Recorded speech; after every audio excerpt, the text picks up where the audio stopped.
So Jack Welch, the former CEO of GE, the legend, famously said, "The team that sees reality the best wins. The team that sees reality the best wins." It's a very powerful quote. Um, Now, recently I shared that actually with a few coaches, and I asked for their kind of like initial reaction, like what comes up for you when you hear that?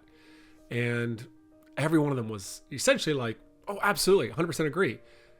And today's kids and their families, well, they can't handle reality. Like they live in this false reality, overestimating how good they think they are, or they create stories that just make them out to be the victim, and so on, right? And honestly, these coaches' reaction, like their initial response, that's kind of my first reaction as well too. But here's the problem with that: this kind of thinking is flawed, because what we're really actually saying, these coaches are saying, and what I kind of my initial reaction is saying, is, does the team see things the way that I see them? We're not actually asking if the team is seeing reality the best. We're actually asking, does the team see things the way that I see them? See, the truth is, as a coach, my perspective is just my truth. Players have their truths, coaches have their truths, parents have their truths, and then there's the actual truth. But in reality, the way forward is recognizing that all these perspectives, all these people's truths, that they matter. And we live in a world where people's individual assessments and their viewpoints, they're real to them. And if we want our team to truly see reality, or get as close as we can to that, we have to start by embracing these diverse perspectives, listening to people's individual truths, sharing our truths as well. And this is where, culture comes in, right? A culture where people don't withhold their truth, whereas the conscious leadership group says people commit to saying what is true for them, where people commit to being a person to which others can express themselves with candor as well. When you create that kind of culture, you build a team that's more aligned with reality. And that alignment leads to deeper trust, better communication, and ultimately improved performance. So how do we start to build that kind of culture within our teams? That's what we're diving into on today's episode of the Coaching Culture Podcast. Welcome to the Coaching Culture Podcast. I'm JP Nerman, and I'm joined by my co-hosts Betsy Butterick and Nate Sanderson. Our mission here is quite simple. We just want to help coaches become better leaders and build better team cultures. If you're interested in learning more about our work as leadership coaches and facilitators, or if you want to explore our online courses and books, head on over to tocculture.com and betsybutterick.com. While you're at tocculture.com, don't forget to subscribe to our weekly newsletter, packed full of notes from each podcast episode, our latest articles, and practical culture building tips. Now let's get started with today's conversation. Let's start by getting into a coaching context. JP, Nate, both of you are currently coaching. Has this shown up for you?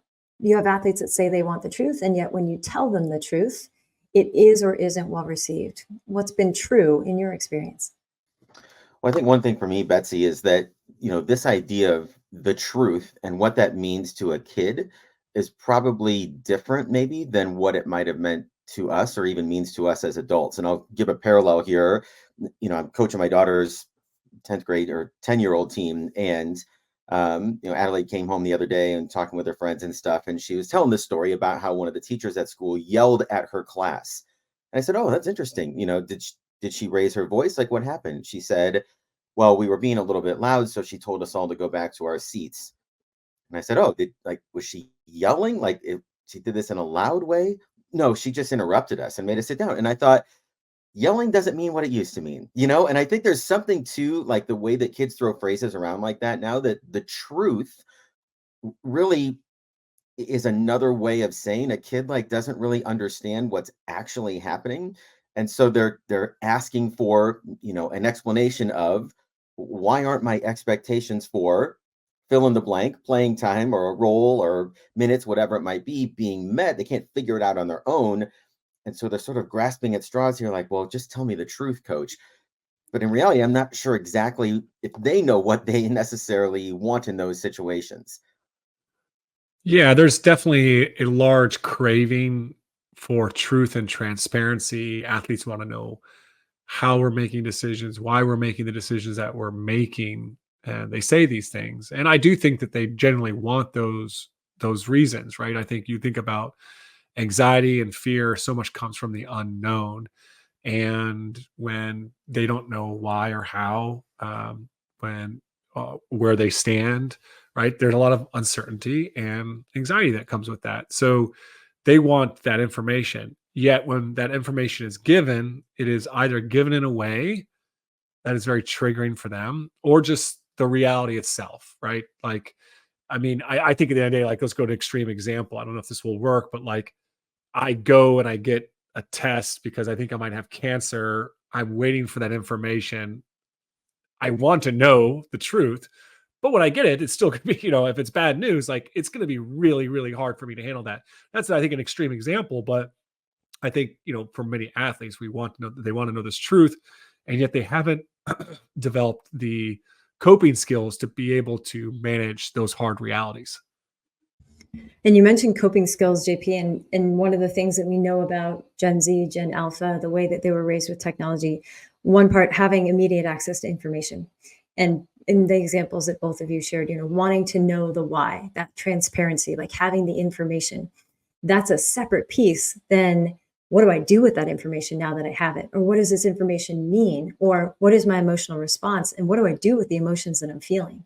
Talk a little bit, if you will, about when you've told the truth to someone, how have you either delivered that truth in a way that takes into account this might be hard to hear, or have you done any pre work individually or collectively with teams to help set the stage for the choices that we have when true information is shared that maybe doesn't align with the expectations we have? Yeah, Betsy. I mean, I think one thing that coaches need to understand or be able to separate too is our own truth and the truth. And you kind of alluded to this kind of as we were kind of starting the conversation here, which is a lot of times we will share our assessments with athletes in a way that doesn't leave any room for real conversation or discussion or any type of rebuttal or just from any space for the other person's perspective. And so if I share, well, I think, you're not, in the top 5, or I share something even, like, I think you're lazy, you don't really care, or just any sort of assessment of a player with a player. If I share that as if it's fact, then I think they're going to be way more quick to be on the defensive if it's just this is the way it is, as opposed to, hey, this is the way that I'm currently seeing things. These are the facts. And because of these facts, this is my interpretation of those facts, right? So just by separating these two things, which are the facts, your shooting percentages, your certain behaviors, you were late for practice, you did not finish the drill the other day, or you stopped in the middle of the drill, right? Whatever it be, or you said this, right? These are very factual things that we can share, but we as coaches take them and we make assessments around our players' leadership, around their character, around how committed they are to the team, how much they can help us, and that's our job. But sharing the assessments as facts doesn't leave that space. So I think that the key here is coaches to say, hey, be able to separate. Hey, these are the facts, but these are the things that I'm seeing, or these are how I'm assessing that, and then asking questions. What's your perspective on that? What's your take on that? I think sharing the truth or any kind of a feedback is not a momentary thing. We need to see it more as like it's the start of the conversation. Like, it's a feedback conversation. It's like, I see, have this perspective. What's your perspective on that? What's your take on that? And I think when you do that, you leave space for their truth, and then you get to have a conversation that facilitates their learning and growth, which is the whole purpose of sharing truth and any feedback, is you want to facilitate learning and growth, right? JP, I think you hit on something that's a big differentiator when we're talking about the difference between the desire to hear the truth and then the ability to receive the truth. And it is that assessment of facts, right? So oftentimes what I hear from athletes is they do want the truth, they want the information. How the information is delivered makes a judgment about them in that fact assessment. And that's the end of the conversation, not at all the start of a conversation, let alone a learning or growth opportunity. So, Nate, talk a little bit about, in your experience, how have you been intentional about creating that environment where telling the truth is the beginning of an opportunity to learn? Yeah, I think there's a lot of things that we've done or a lot of ways that we've approached this. I think one, I'll just piggyback off what JP said there. When I talk about coaching with our kids and I talk about this with our parents as well, I'm really in a place now where I just think coaching is guessing. I might have access to the most information of anybody else around our program, but I'm still trying to make the most educated guess that I can. And so if I'm having a conversation where, again, let's take a player's role is changing or we're defining their role, it's different than what they expected, right? And so they want the truth, so to speak.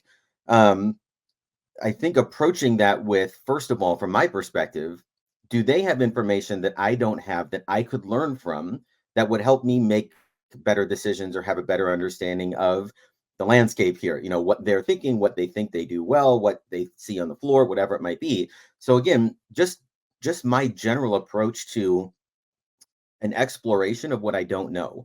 And we do this in a million ways. Like we do this after games individually. We do this as a team to start our film session. What did you guys think? What did you guys see? What did we learn? What do you guys think we need to get better at if you could only pick one thing?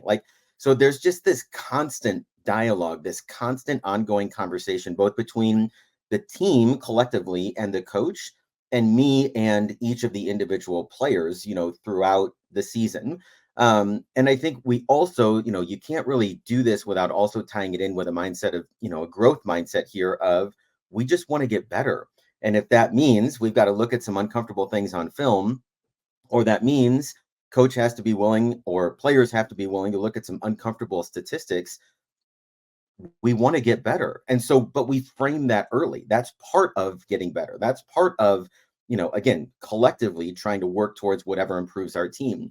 I think it also helps, and I'm just really fortunate in this way that our team leaders um, have clearly embraced give me the feedback. I mean, I think about our two guards right now, that are twin sisters, and they're these tremendous competitors, on the floor, and they bring this toughness. But part of that toughness is I just want to get better. Share it with me, coach. And everybody sees that from them. And so because that sort of sets the tone of like, geez, our best players, our team leaders, our point guard wants that feedback. That's how they've gotten better. We actually had those two kids come in and talk to our youth kids about what it means to be coachable, because it means allowing the coach to give you information that will help you get better. And both of them sort of told this story of like, the only reason we're where we are is because we have players who are willing to be coached. And so I think that, there's a lot there, but we're super intentional about trying to create an environment where it feels safe to receive feedback because we are collectively working towards becoming better as a team. I'm curious, Betsy and Nate, how do you view a successful conversation of giving truth? Are we setting an expectation that they're not going to get emotional and upset when we give them the truth, or are they allowed to experience emotions, but then they are able to choose better later on? Like, I guess that's one piece that I'm curious about, because I think potentially, this is just one theory I have, is that when I was playing 30 years ago, 20 years ago, like, if a coach said something to me that upset me, I was never going to really show that visibly. I was going to bury that deep inside, right? I think that was maybe more of our athletes back in the day, where I think athletes today maybe have a bit more of a voice, and they're expressing that frustration and emotion. I'm just curious, how do you view like a successful conversation of this going?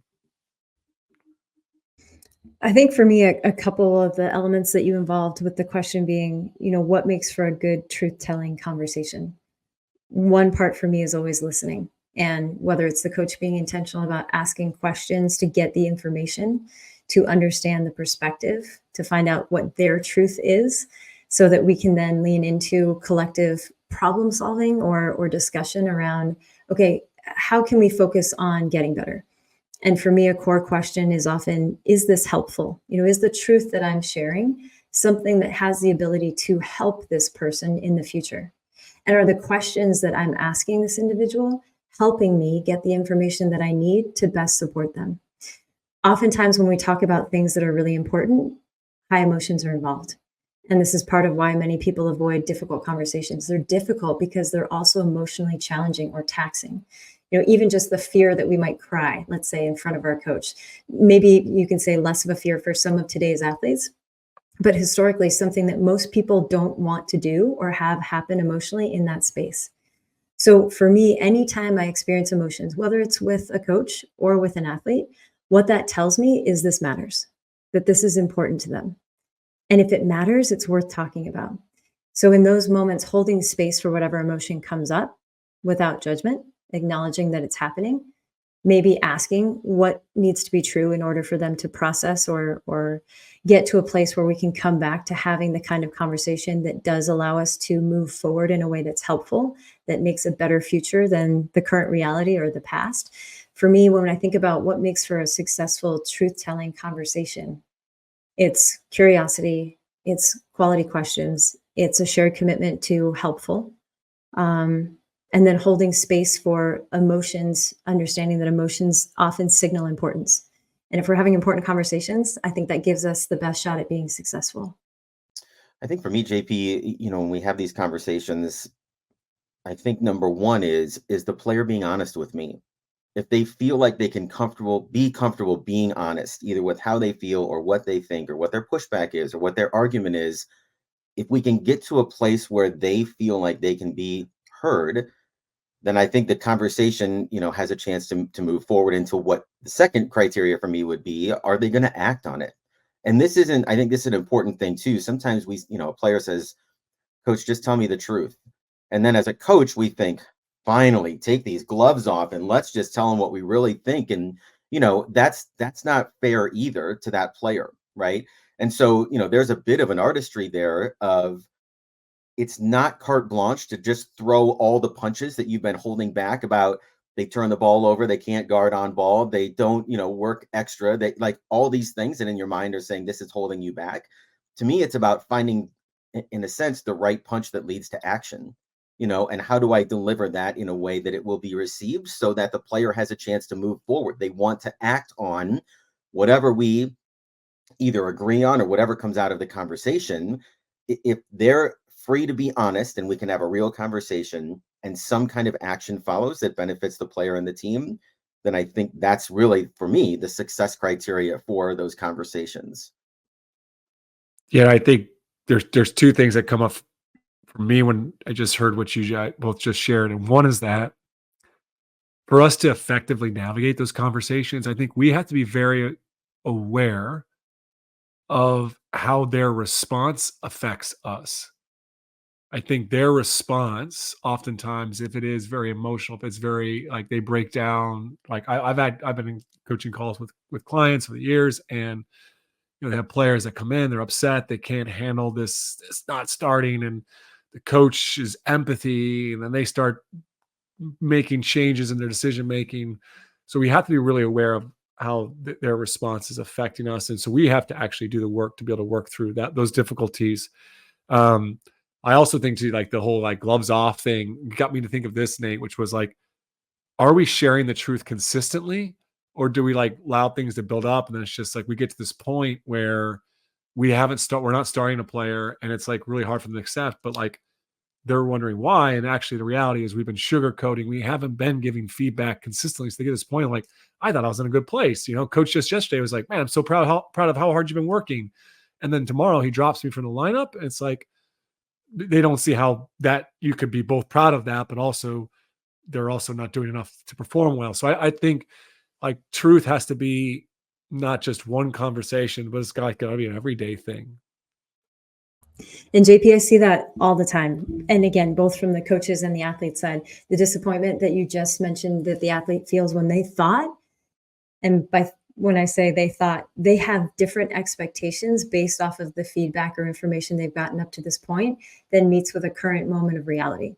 Whereas from the coach's perspective, they were never going to play, or they were never going to whatever, but that truth wasn't told, that expectation wasn't level set. much earlier in the season or in the interactions. So, advocating for coaches to be able to set expectations early and often, to be transparent from the beginning, in part so we allow our athletes the opportunity to learn how to navigate those truths. And I think if we don't give them an opportunity and then the gloves come off and we tell them the truth and we expect them to handle it well, I think that's an unfair expectation to have. And I also think about this. I saw it on, it was an Instagram reel about a year ago. I wish I remembered the source, I'd cite it now. But the conversation was a man saying, for so much of my life, I felt like, well, I just need to get this off my chest. Like I just need to tell the truth. I need to get this off my chest. But he said, I will burn relational bridges when that's my only commitment. I also need to be intentional and responsible for how this lands in the chest of the other person. And you hear from coaches across the board, kids these days are soft. They can't handle the truth. I told them the truth. It didn't work well. So now I'm going to back up and be softer. I think instead of being softer, being more empathetic, being more intentional, being more skillful in delivery so that we can say the thing that's hard to hear in a way that lands well and leaves them most open to receiving it. And sometimes, Nate, you're talking about that truth and the action piece. It's like sometimes coaches just tell the truth, especially when an athlete asks. And I often think of the example, if I've got a point guard that the last 2 times down the floor, she's turned it over. Next time down the floor, she turns it over again. What I often hear coaches say from the sideline is, you can't keep turning it over. That's the truth, right? But the kid's like, this isn't great for me either. So can we give them the action piece of what's helpful? Can we tell them, can we coach them? Like next time down, I want you to give it up before you get to half court. Or, I want you to change your body positioning to protect the ball, pass with your outside hand, whatever it happens to be. But I think when kids are asking for the truth, what they're often truly asking for is for information that's helpful in their current context. And sometimes, to JP, to your point, that information is setting expectations early so that now they can navigate in that space and it's much easier to handle future truths. Yeah, there's kind of what I'm hearing that we can get better at as coaches is first off, there's the pre-work, like things that we can do to set up these spaces where they take the truth, they can receive the truth from the right perspective, as well as our pre-work to make sure that we're sharing, the truth separately from our assessment and being able to do that. Then there's actually delivering. Are we delivering in a way that has a better chance of landing? And then I guess my curiosity too is like, okay, they may not have the best reaction. They may have that we or the reaction we want. They may struggle. They may fear have emotions, but we let them feel that emotions. I guess now I'm curious, like, okay, after what's the post work, right? Like this, how do we support them through this? And I think you mentioned some of that, Betsy, of helping them to take next action. I'm curious too how you also see coaches working with maybe their staff or other players to help athletes when they're struggling to handle the truth. Because I think there's certain points where we're not always going to be able to one that can provide that support. They need other people around them that help them to move through that, grow through that, and deal with that harsh reality. Can I give you an analogy, JP, here? I don't know if this is going to land well, but you know, my wife has this philosophy about getting our kids to eat vegetables, which is if they just try a little bit of it, they might like it. And I think in some ways, like there is a bit of a baby step process here for players, especially younger players in a program. I think about like our freshmen and sophomores, or a sophomore that dresses varsity for the first time, and now the standards are going to be a little bit higher for performance. That I ask them before I just sit down and just start throwing haymakers about you have to do this, you have to do that. How much feedback do you want? Do you want how much truth do you want? And they don't have a way to answer that question, but like I will start with one little thing, one little piece of broccoli first and see how it goes. And maybe they don't like the broccoli, so we try the cauliflower next, or we try. But the whole point is we're trying to find something that will be good for them that they can stomach, right? Now, the other thing is like I hate vegetables. So the reason that my kids won't eat vegetables is because it's genetic, right? It runs in our taste buds. But I eat vegetables every morning because I throw them in a smoothie and I put peanut butter and chocolate protein powder over the top of it so that the taste becomes tolerable. And now all of a sudden I'm eating spinach and broccoli and whatever else my wife throws in there, and so I think there's something to that too. Like the delivery really does matter. And when it comes to like, so what does that mean? What's the chocolate and the peanut butter when it comes to delivering truth? I think this is pre, during, and after, is that we have to work exceptionally hard as coaches to prove that we love and care for the person that we are coaching. So if I care for this person and I know it's hard for them to try this piece of broccoli, how do I walk with them through that? Once they've handled it and now they're trying to digest it, I'm going to follow up with a player and say, how's it been going this week now that you're in this role, or we're asking you to do this thing? Or I might follow up with some film where I can see them trying to finish off of 2 feet or whatever, the thing might be. We're walking together through this process of learning how to eat vegetables. And I still care about the person. And I know that I'm asking them to do something that either makes them uncomfortable, it's hard for them to do, they've never done it before. I've been through this before, having coached for a long time. So here I am walking with you to get you to this point where you see our upperclassmen or our captains or our team leaders. And so, again, there's a responsibility there to the relationship that makes all of this possible. And if you neglect that, I don't care what your strategies are for delivering the truth.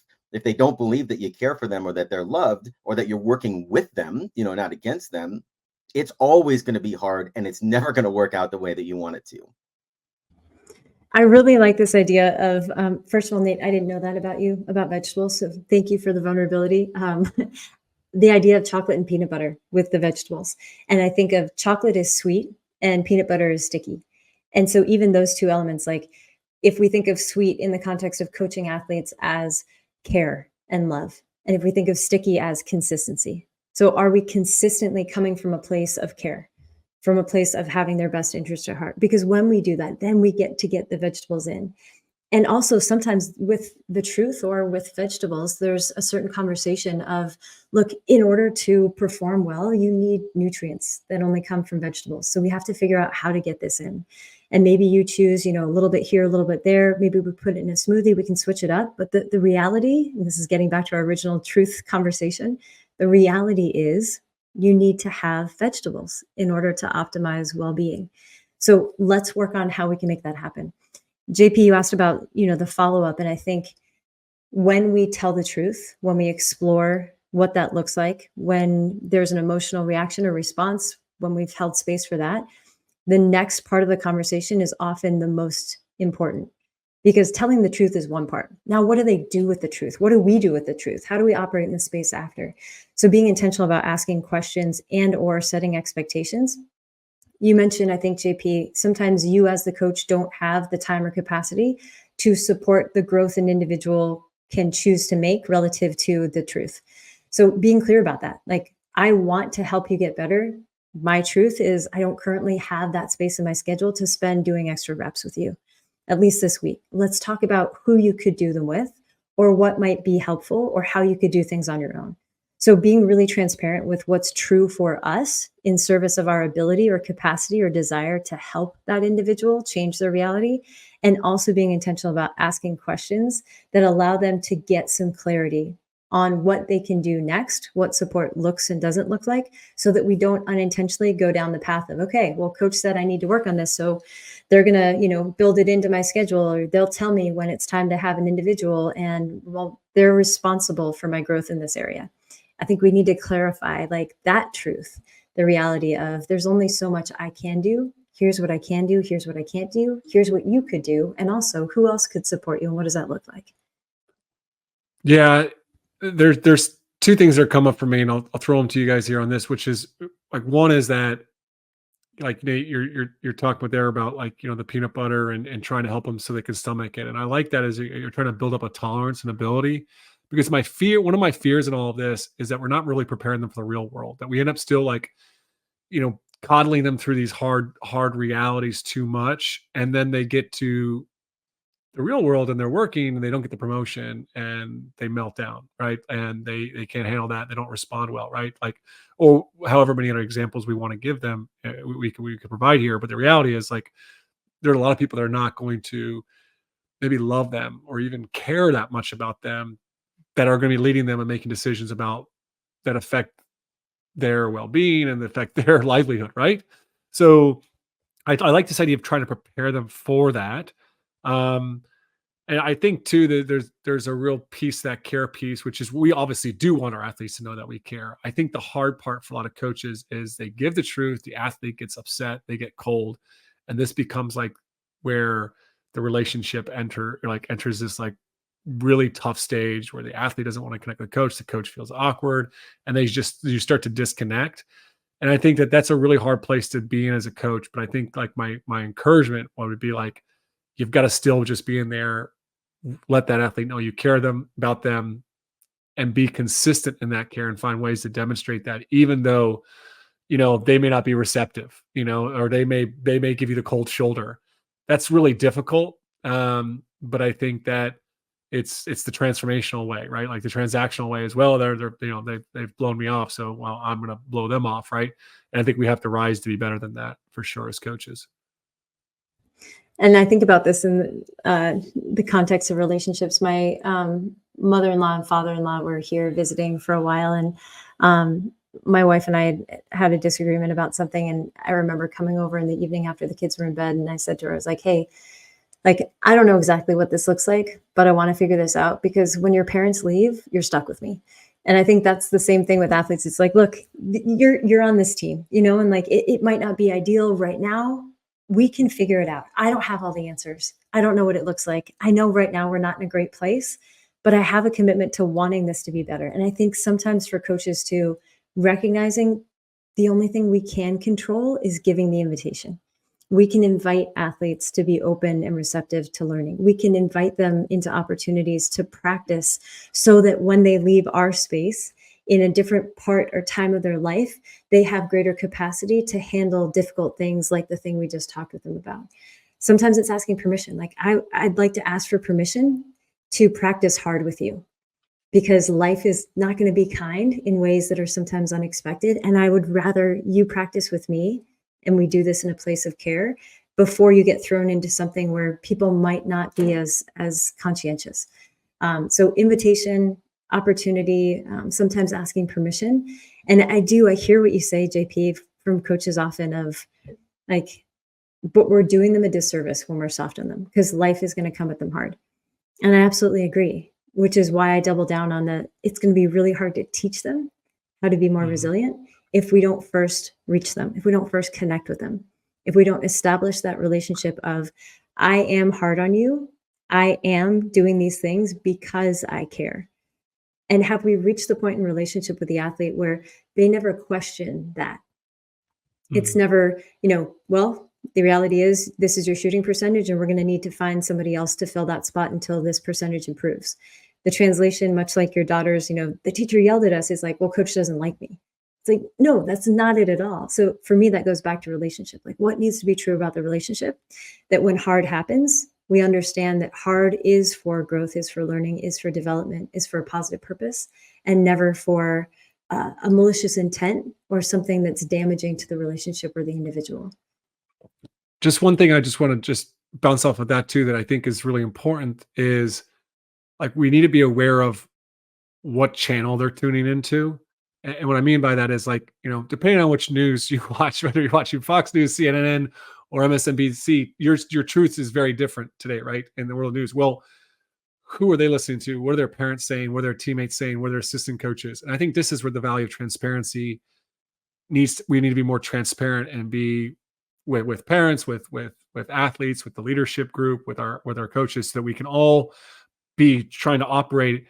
At least everyone knows what your truth is that you're sharing, right? Like whether, so that we can all be more on the same page. Because I think if they're constantly, we're having these conversations, but then they're tuning in to a conversation with their mother, their father, their friends, and they're telling them a completely different story about, oh, your coach is wrong, you're totally good, they don't like you.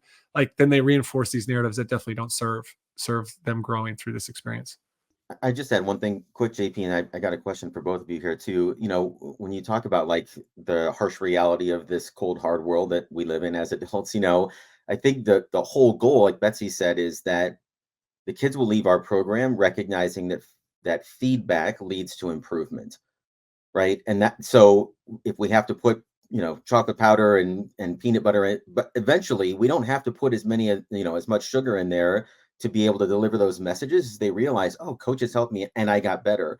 or I followed up on this and I played a little bit more. Like, we want them to get to that point where it becomes a little bit more direct without necessarily having to hide, hide the truth right behind the sugar. Um, as you guys were talking, I've been thinking about, I think there's a difference between performance feedback, which is probably easier for players to digest when you can look at some data. You can talk about roles, you can make comparisons. To me, the hardest one for this, and this is where I'd like to kind of hear your perspective, is when an upperclassman loses their job. Like, I think that's the hardest truth conversation to have, is you have a senior that is passed, or you had someone, we had a few years back, a sophomore that started, then came off the bench as a junior, and then was passed completely as a senior. Those were the hardest conversations to communicate about the reality of where we are now. So let's take that one just as a quick case study. Like, how do you handle or try to communicate the truth when an upperclassman comes and says, I don't get it, and you have to deliver this idea that they're going to lose their starting position or their role because somebody younger than them is better. Yeah, way to go easy on us, Nate. It's a cold, hard world, Betsy. I would say this, whether it's high school or college, or even you can see this at the pro level, veteran players eventually, their time is up, they're on the downward trajectory. Young people are coming in, right? Like, I mean, it's regardless of the level, this is just a common challenge. And there is so much complexity to that. Like, I even think about a player in their 30s and they're, hey, you're losing it, man. Like, you've lost that step, or got to drop you from the starting lineup at quarterback or whatever it be, to just the reality of at collegiate or high school level, like someone's beat you out for that spot. That there's so much complexity to that. There's a mental performance side, a whole identity side that oftentimes will be beyond our time and capabilities as a coach, honestly. And that's just a reality. Like, we are not like Michael Gervais and a high school basketball coach. Like, we can't help everyone work through this. I think it comes down to a consistency in love and care. And if we can just offer that space, I think some people can figure it out that year. Some people might figure it out that week or that day. Some people might take them years to figure out and not be bitter about the fact that coach dropped me my senior season. Some people are just going to walk away bitter. And I think that's a hard place. I think the reality is, like, someone's character is going to really determine so much of how they respond to that. And you can only try to create some conditions for how they can respond well. And I'm sure Betsy's going to have some good tips on that. But my thing would be just really like you doing it with love and transparency, and how you continue to show up for that person. How do you try to engage maybe their parents or other people in the support with the assistant coaches or leadership group to make sure that person's loved and surrounded, and people know, hey, we this is hard. We get that. I think that's about us creating that culture that supports that individual, just as much as maybe anything that we could say or do in that conversation. Because I think when we make that decision, I'm not sure if they're going to listen to anything that we say for the next maybe hour to year, potentially. Yeah, it's always a tough conversation. And part of why it's tough is we think about the relationship, we think about the investment of time, we think about the fact that it's not their fault. We just, they're not as skilled as the people that we have. This is where I think leaning into that transparency of what is our job as coaches? Our job as coaches, especially if we're talking at the collegiate level where we're recruiting, our job is to continue to recruit the most competitive athletes into our program, to elevate the quality of skill within our program. So having that be a known factor every year, whether it's through the transfer portal or through, high schools, we are trying to get a better caliber, a more skilled athlete into our program so that our team stands a better chance of being our most competitive. So identifying that that's our role as coaches, and your job as athletes is to continue to build your skills so that you make it as challenging as possible for us to find somebody that's better out there. And then even within our team season to season, like, the more we work individually and collectively to make ourselves our best, the better chance we stand of being long term. Also, the better we perform as a team, the more desirable we become for highly talented or skilled athletes, which also benefits the program as a whole. So, understanding what the job is as recruiters, again, if we're talking specifically at the college level, but also that our pursuit is to continually evolve, to grow, and that at certain points we might outgrow what was true for us in previous seasons. So if we're talking about that senior that's going to lose their spot, I think often about Adam Grant's book, Think Again. And in a portion of it, he mentioned anytime something's going to change, it can help grease the wheels to start by telling people what's not going to change. So even though, you're going to be losing your starting spot, what's not going to change is how much value you bring to this program, or the way that we rely on your expertise, your court vision, the fact that you're a great teammate. I would add to that, especially if it's someone at the end of their career or timeline in your program, if they're not going to have something that they've historically had, and we know that's going to be hard, can we be intentional about finding ways to amplify value that they uniquely have or hold that can't be replaced by someone younger or more skilled, right? So it's like, hey, you've been through this for 4 seasons now. You know what it's like to win a state championship. Like, you have that experience that's going to be invaluable for our team this season. So even though you're not starting on the floor, we need your voice. We need your presence. And to also say, like, I understand it's hard to ask you to give these things when the thing that you've had and you really want to continue to have is no longer an option. And I get that that's tough. And I've even had coaches say, to this individual, and it was a senior who had been starting for 3.5 years, was going to be replaced in the starting lineup by a freshman. It was unlikely that was going to shift back the other way throughout the course of the season. And the coach told this individual 2 days prior to announcing the starting lineup, because she said, I'm going to bet that this is going to be hard to work to get to a place of acceptance. And I want to tell you now so that you've got time before everyone on the team knows, so that you can choose how you want to respond and show up for the team. So I think just being conscientious about, okay, we know this is going to be hard. What can we do to create an environment where we have a conversation and allows them to process the hard before they have to also respond to it from teammates, from parents, from, the outside world? What needs to be true for them to get to a place where they don't have to like it, but they can accept it and they can make a choice that's in alignment with what they know is best for the team.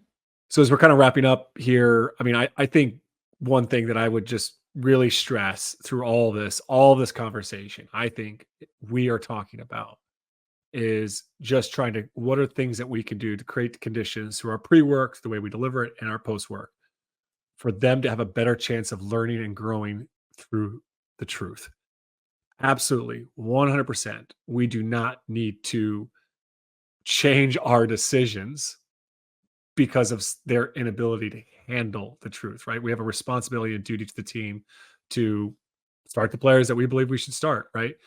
But we do have, while we have that responsibility to the team, we also have a responsibility to work to support individuals in growing and learning through this experience. And so I think that's all the stuff that we're sharing today is, yes, share the truth, tell the truth, but be intentional in how you do that to help you and them have a better chance of being successful and learning and growing through that experience. Yeah, I agree, JP. I think we do have a responsibility to tell the truth, and we have a choice in how that truth is told. How we have a conversation. Are we letting it be the starting point for shared learning and growth, or is it the end or final word, in how we choose to tell the truth? And I think oftentimes when we hear young people say, I just want you to tell me the truth, what they might really be saying is, I just want you to help me. Like, I just want the information that's helpful, that allows me to be better or do better or feel better or. So I think if we can lean into allowing our truth telling to be something that helps other people and supports their long-term ability to eat more broccoli without peanut butter and chocolate, I think that's the best we can do. Well, I think you're right on there, Betsy. And the scene that comes to mind, I know we joked about this off air, is in A Few Good Men, right? When Tom Cruise says, I want the truth, and Jack Nicholson yells, you can't handle the truth. And I think sometimes as coaches, we fall into that place where we were hesitant for lots of probably valid reasons to be as forthcoming, maybe as we want to be, or we think we should be in a situation like that. And while I completely agree that there's responsibility, we have responsibility to and for the truth that's being told on our team and with our individual players. But at the end of the day, like, our players also have to take responsibility for that truth and for being accountable to that truth or that reality. And I think when it comes to being a great coach, it's not just the delivery. We're not just becoming better, passers when it comes to like delivering a pass. We also have to be able to teach our players, to rep our players, and how to become better receivers and what to do when they receive that message for the betterment of the team. And again, this is an element of coaching that 15 years ago we never talked about, because no one gave a shit about what players felt 15 years ago. It's just about, this is what has to be done. But that's not the world that we're in right now. And quite frankly, Betsy and JP, I think that there are a lot of adults that are failing our players and our students and our kids because they won't engage in this difficult area because they are afraid that they can't handle the truth. And so as coaches, maybe we just need the courage to walk into that arena with our players when nobody else will. All right, that's it for today's episode of the Coaching Culture Podcast. Thanks for tuning in. If you found this episode valuable, we'd love for you to leave a review, but most of all, share it with your athletes, fellow coaches, or friends. These episodes, they make for great conversation starters. Also, don't forget to subscribe so you never miss an episode.